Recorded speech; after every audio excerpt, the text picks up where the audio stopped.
Good morning, dear students. How are you? I hope you all are fine. Today is Monday, 7 December 2020.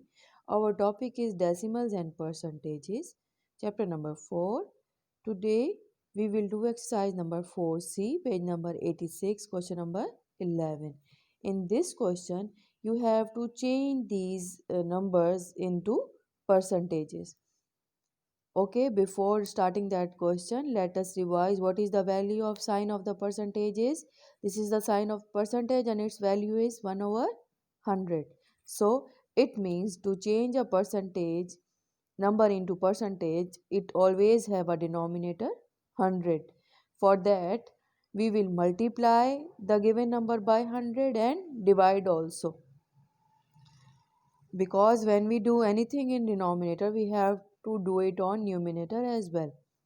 Now 6 will be multiplied by 100 in the numerator, 600, so it left with 1 over 100, which is the value of percentage sign.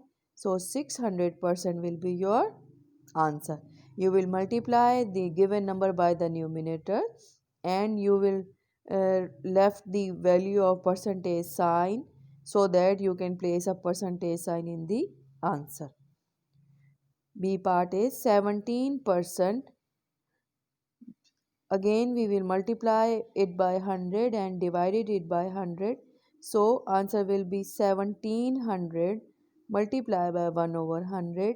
So 1700% will be your answer. C part is 58. Solution is we will multiply 58 by 100 and divide by 100 also. That numerator will be multiplied by 58, it will become 5800, multiply by 1 over 100, 5800. Then we will place the value of percentage sign, which is a percentage sign, instead of 1 over 100. So 5800% will be your answer. These are question number 11, part A, B and C.